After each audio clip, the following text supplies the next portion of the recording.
Loses control of the basketball. Luckily, it goes straight into the hands of McGinnis. Now here's Ginyard for three, and nothing but net from Tavon Ginyard. As they'll go into the locker room. LaBroya works around the bigger Jones, hands off to Suarez for a two-handed dunk, and that is how. Ladies and gentlemen, one more huge round of applause for all 395 Adelphi's winning team, 3.0 and 4.0 student athletes. Baseline, Lappy gets double-teamed, an errant pass over to LaBroya, but he's able to pick up the rock. Now McGinnis hits it from the right wing. Connor McGinnis for a three-pointer. Play off the inbound pass here. Floats it to Suarez inside the paint. Takes two dribbles. Up at the right hand. Good, and the foul.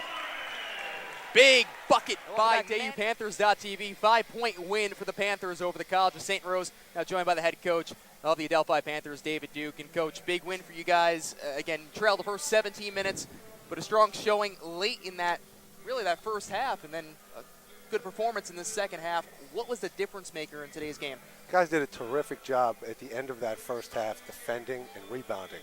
They came out, we didn't execute the game plan. We let Sayre go left twice for scores, and then we didn't get the switch that we needed. So by not getting those switches, it allowed baskets. And there was a lot of that for really the first 10 minutes. And then we settled in. And then once we settled in, we did a nice job defending and rebounding. I told the guys, we cannot give up offensive rebounds. We talk about that a lot. We had one offensive rebound in the first half, and that's how we got back into the game. Well, again, you couldn't really shoot from deep, which usually that's a strength of your game. A little bit cold tonight, but you're able to get Manny Suarez going down low. He comes up more than 20 points tonight. What did you like about the adjustment that your squad made? Well, they did an excellent job off of the ball screens. They were attached to our shooters because typically we do shoot the ball very well. So they stayed attached, and then by staying attached, it allowed Anthony to drive it and get to the rim. And then once they started to help get Anthony in there, that's when we got those dump offs, and Manny was able to get those dunks. But we haven't shot the ball well the last few games, and the big thing dating back to last Wednesday against Pace, and what we talked about was there are going to be nights when you don't shoot the ball well. We don't want to have a lot of them. But if you do, and you defend and you rebound, that's how you're able to win ball games. And then, you look here, they shot 16% in the second half, 20% from three overall, and 39%, 29% from three, 39% overall for the game. So the guys did a really good job with that. And we limited our turnovers. The last two games, teams of Pace and Southern Connecticut, like 20 points each off of turnovers. So not only does it take away from our offense, which we're a good scoring team, it allows them to get those easy ones to get out in transition. So that had been an Achilles the last two games that the guys did an excellent job of to fix tonight. Well, you're able to get it from a couple of different guys, too. You look at the bench, you look at some of the younger guns on this team. What do you think about some of these underclassmen who have really been able to step up for you all season long? I call it the youth movement here. Really, Anthony and Ryan are our seniors. Unfortunately, we haven't been able to get Justin back. Still with that concussion, who we really miss as another senior leader. But you look at our young guys. Manny, a sophomore with 24. Coffee didn't score as well as he usually does, but he still had 9. Then you have Tavon did an excellent job for us as well with 7. All the young guys, and then Connor comes in.